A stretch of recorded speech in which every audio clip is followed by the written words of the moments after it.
Okay, guys, YG Acoustics. You've already seen parts of my tour in terms of their listening room, the XX speaker, hearing from Duncan, also some shorts showing you the facility, the CNC machines, parts quality that they manufacture in-house, drivers, cabinet, on all those metrics, among the best in the world for sure. However, there were two additional things that really stood out to me, and I'm going to share with you those today. Stay tuned.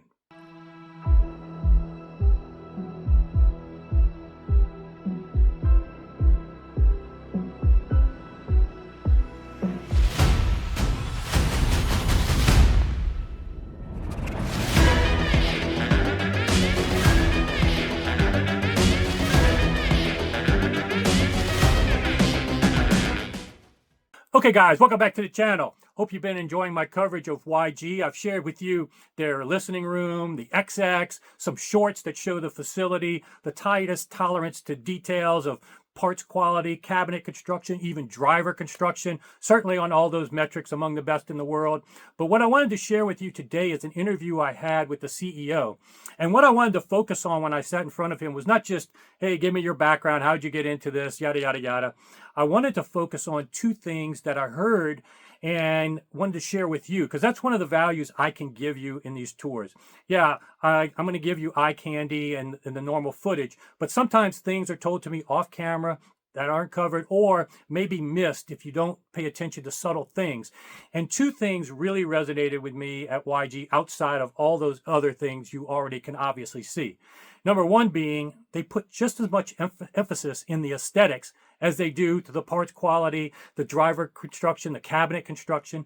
The aesthetics are super important to them. And they were telling me the story. I don't think I have this on camera, but I'm going to talk about it briefly with the CEO in my interview, of how they went further than anyone would guess to find the right vendor for anodizing, and even considered at one point, when they couldn't find initially the right vendor, doing it in-house. And me as a business owner myself, I know that who I pick as business partners and vendors is just as important as what I do in-house. They have to be on the same team, have the same passion and level of quality control that I have, or else it's going to reflect bad on me. And we've actually seen this in the hobby, unfortunately. So they found this vendor outside of the normal, just finding the nearest anodizer and get it done. No, they have the same level of attention to aesthetics. So you're going to hear more about that, which impressed me. The other thing that really impressed me, I was surprised totally about, was that they spend a lot of time reconciling. Obviously, they have Klippel and the tightest tolerances to parts quality, cabinet construction, and measurements to measure their speaker towards high fidelity metrics. But they also spend a lot of time trying to figure out that more nebulous equation of how these measurements translate to our enjoyment, emotional attachment to music, and more accurately is termed as psychoacoustic effects. Some people just think it's a magical genie in the box. Every time you buy a YG, it's going to sprinkle dopamine on you. No, emotional attachment to the music is so subjective and primitive, although it can still trump whatever you want to use as your quality to buy something. You can say that's your highest level. But when you really understand it, that is not something that is often repeatable unless you understand why you're getting that emotional attachment to music. Sometimes it could just be the case of the right song is playing at the right volume, and that same exact gear, if they play the wrong song at the wrong volume, you're not going to be emotionally attached to that gear. So it's about understanding, and that's why people like Bach, Edgar with Theoretica Applied Physics, they do lots of lab testing, psychoacoustic testing. There's been lots of studies of what people prefer, and that's how we've got high fidelity metrics, because that shows what normal people hear and what people enjoy in mass. There's always going to be a few people that like ketchup on their steak, and nobody's saying you can't do that. You can do that all you want. But if you're going to hold yourself out as an expert, if you're going to hold yourself out as giving other people advice, then you have to have some level of standard. We require it for CPAs, lawyers, doctors, all these other things. Yes, it's not as important in the audiophile hobby because we're just listening to music. It's not a crime to pretend like you're an expert when you're not. But what's more important is to combine these objective metrics and high fidelity metrics like YG is doing to kind of meld that gap. Because yes, on the objective metric side, there are some specs that are too primitive, don't tell you the whole story. Or there's people on this side that don't believe in specs that just look at one and say, oh, I don't hear that. It doesn't matter to me. There are much more sophisticated suites of measurements. That's what they do in the UK with their testing material, testing tools, YG does. And they spend a lot of time trying to reconcile subjective and objective such that when you listen to a YG speaker, you have a higher chance, assuming you have value these metrics, that you're going to get that emotional attachment more times than not. And it's not just going to be the right song at the right volume. This is a case of using science the right way and psychoacoustics the right way, combine it with measurements. And this is what I like to see in a company that is trying to be the best in the world. They're covering all the bases. They're not being lazy and just relying on fancy parts or fancy looks. They're trying to do everything at a high level. So enjoy this interview with Matthew. I think you'll get a better appreciation for him and more to come from their tour where you get to see all the behind the scenes. Stay tuned. Yeah, so I just wrapped up my tour, Matthew, and I want you to introduce yourself because, this is my first time really getting to sit down and spend time with you. But I just got to tell you right off the bat that this was a phenomenal tour. I've actually released videos on your company based on other people's tours and thought I had appreciation, but nothing is like actually coming to the facility. And also meeting the people is always a big thing to me, to understand the people behind the brand, their passion. That's something you can't get sometimes from a video alone or a lot of other type of tours. So I wanted to spend a little bit of time letting you introduce yourself to people and also talk about not so much the past of YG that maybe most people already know, but what the future is looking like, because you guys are doing some things very innovative. You already separate yourself on tons of metrics that I'm sure you might want to touch on, but I will be touching on them as well. And also, I did want to touch on one thing related to aesthetics, but yeah, just briefly introducing yourself to anybody that might not know who you are. Okay. I'm Matthew Webster. I'm the CEO at YG Acoustics. I started here in 2000, and my background is computational modeling, physics and mathematics, really looking at understanding a whole bunch of different processes. I've worked in many different industries, but audio and music has been a passion since I was a kid. The first money I ever earned, I spent buying a hi-fi system. It's been close to my heart in terms of building my own stuff. And I think the opportunity to work with YG, I was already a YG customer. Oh, really? Okay. Yeah. I listened to just about every speaker I could back in 2016 and ended up getting some XV Studios. Oh, wow. Okay. As a system, and they were amazing speakers. It's an honor to be able to work with the company now. My background, how does it relate to this? Everything that I've done in terms of work has been trying to understand one particular thing incredibly well and understand what the aims are of the process, whether it's, no matter what you're modeling, whether it's medical or engineering or scientific, it's taking computation and maths and physics and trying to deliver a real world goal. And with speakers, it's a great, well, the audio in general, it's a chance to deliver something where it delivers so much pleasure and passion for me. Right. And there's so much science in this. When I started, I didn't know whether this was going to be something that would be a small project or would consume every moment of my effort. And it was amazing because as you start to learn what the magic is, there's this thing, a well set up stereo system will just disappear. And you feel like you're in the music. If it's a live performance, you feel like you're in the room. Right. And it's that anyone who's experienced it knows the feeling. It's that kind of goosebumpy, wow, amazing. Right. And as we dug into understanding that more and more, what it is that makes people feel that, it turns out that there's really good science behind it. And the great thing is, it's the same for everyone. It's not just something that happens for young people or old people or every single person. You don't have to be an audiophile. So much of the testing that we do we're not a company that thinks of golden ears. If we're trying to get as many people to listen as possible, Right. we're thinking, well, what's your response? And when you get it right, it's incredible. Why am I saying this? Well, because that's really where YG is heading. That's what makes us do all of this. Yeah. We are using ridiculously detailed computational models. We model with one of our speakers, we model every part of it in a huge combined multi-domain simulation. So there's finite element models of all of the solid bits, fluid dynamics for the air inside it, full models, physics models of how the circuits behave, all the magnetic fields that are induced, everything. And then we play real music through it. And then we look for the behaviors that cause this magic, that make this the goosebump feeling.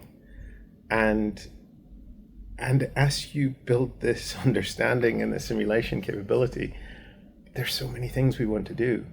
The same approaches that we've used for our reference range, our peaks range, we think we have some wonderful things to do for in walls and in ceilings. We're so excited about what we can do with active speakers.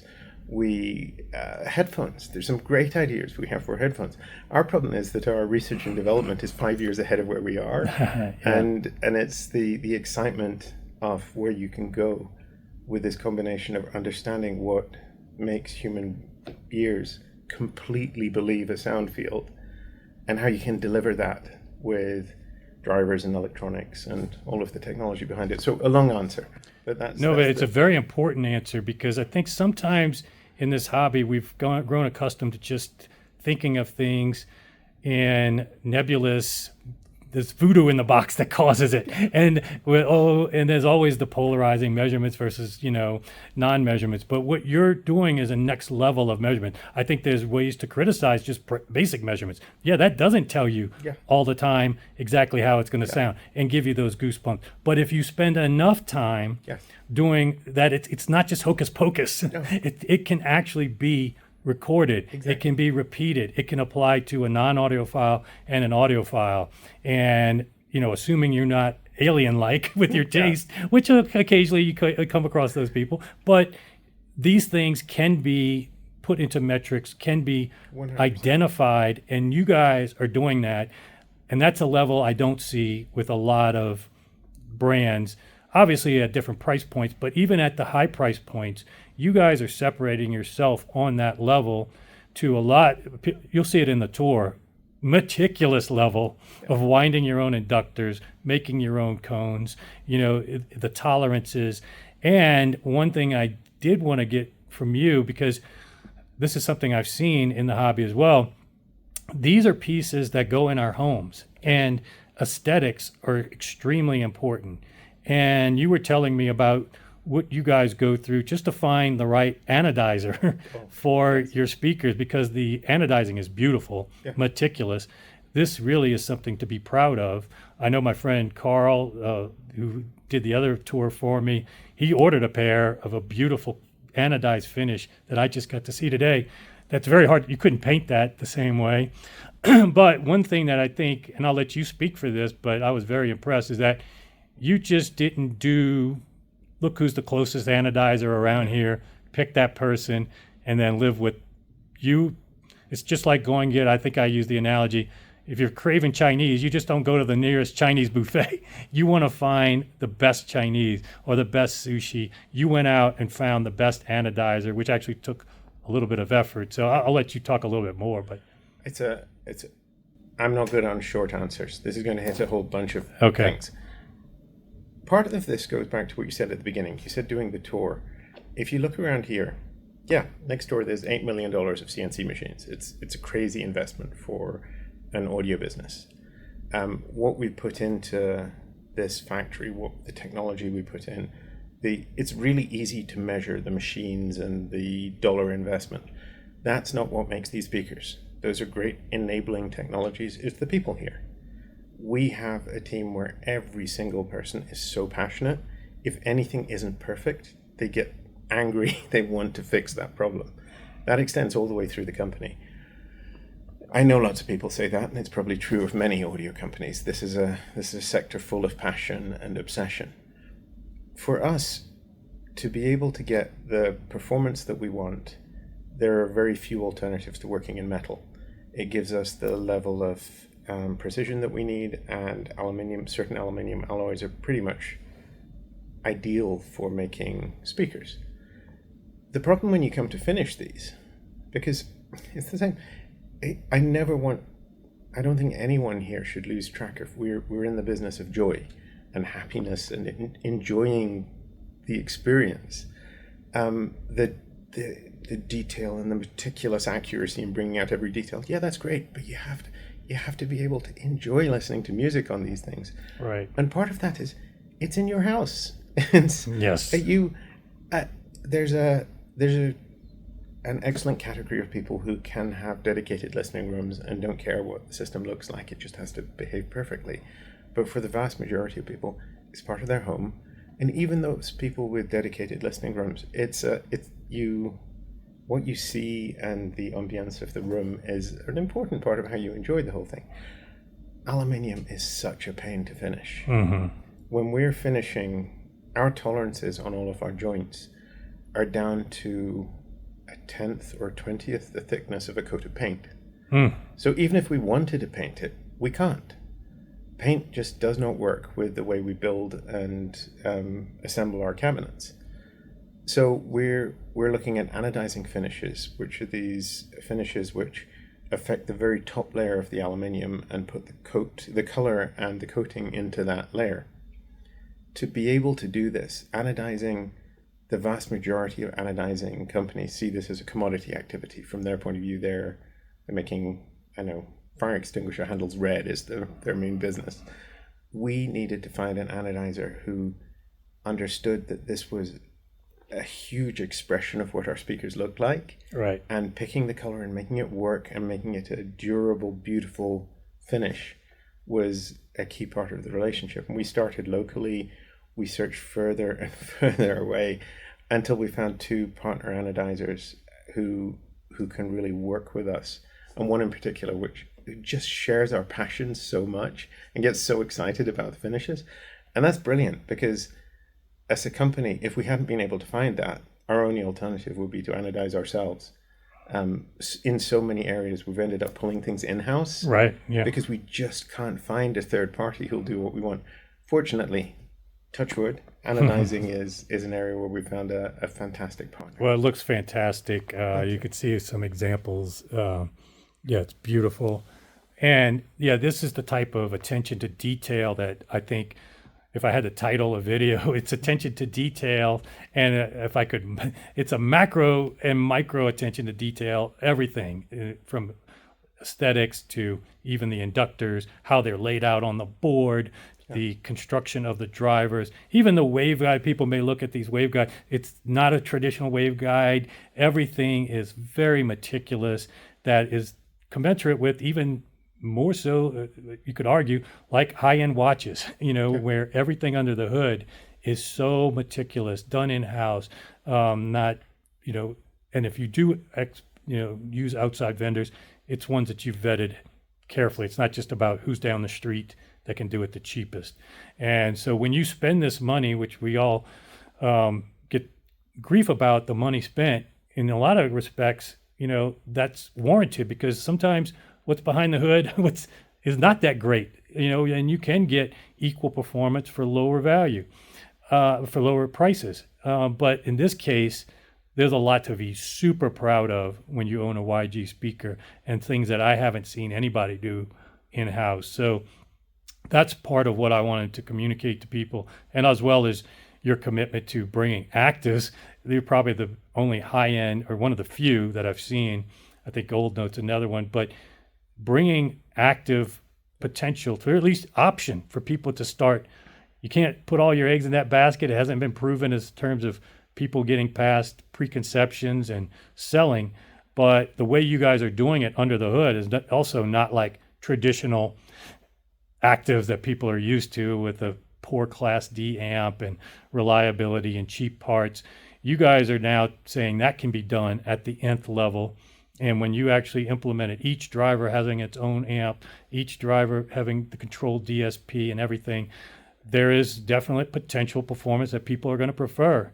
Yeah. And you even allow people to, within 15, 20 minutes, and with some expert help, change it. So I got to give you major props for that, to at least give that option to people, because it's a risky proposition.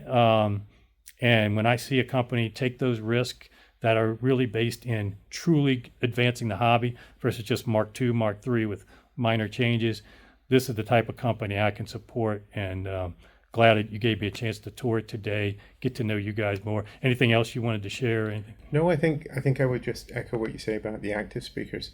For me, it's been a passion of mine I felt that active speakers at the very high end were capable of so much more than they were delivering. And it was great to find John Stronser at Bel Canto, who had as much of a passion about the possibility where we could head with them. It's amazing what you can do these days and how convenient a system it makes. And what I like about this is giving people the choice. Yeah. It should be there as an option. Right. And it surprised us. We thought when we brought it out, it's one of these passion projects you do and you know you want it yourself. Right. And then you're thinking, well, maybe no one will buy it. And it's been surprisingly successful so far. But I'm glad you like it.